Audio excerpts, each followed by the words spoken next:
नहमदुहु व नुसल्ली अला रसूलिहिल करीम अम्मा बाद। हर कोई चाहता है, हर औरत चाहती है, हर बच्ची चाहती है कि भाई मेरे बाल खूबसूरत हों ताकि मैं उन बालों की वजह से खूबसूरत नज़र आऊँ और उन बालों की खूबसूरती वाज़िया हो, क्योंकि औरत के अंदर बालों की खूबसूरती असल खूबसूरती होती है।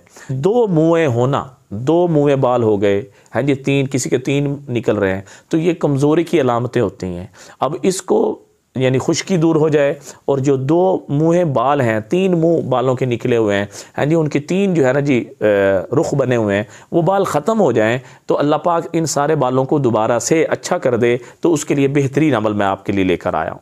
हाँ जी, बेहतरीन अमल है। उसके लिए आपको क्या करना होगा, उसके लिए आपको कलवंजी लेनी पड़ेगी। कलवंजी ले लें और उसको अच्छी तरीके से पीस लें। जब वो पाउडर बन जाए और मेहंदी ले लें, मेहंदी में वो कलवंजी मिक्स करें।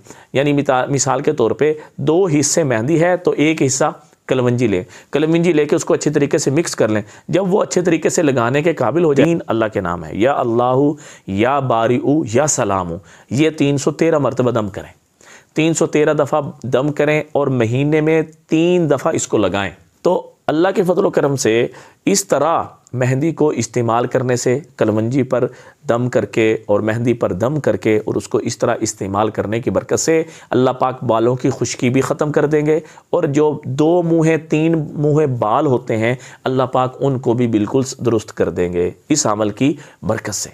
अव्वल आखिर 21 मरतबा इस अमल के साथ दुरूद शरीफ भी पढ़ना है। दुरूद शरीफ कौन सा पढ़ें? अल्लाहुम्मा सल्ली अला मुहम्मद व अला आलिही व बारिक वसल्लिम। और इसका रिज़ल्ट ये होगा, बालों के अंदर शाइनिंग भी आएगी, बाल खूबसूरत भी बनेंगे और जो दो मुँह और तीन मुँह बनते थे अल्लाह पाक उससे भी निजात अता फरमाएंगे। अल्लाह से दुआ है अल्लाह हमें इन सारी बातों पे अमल करने की तौफीक नसीब फरमाए।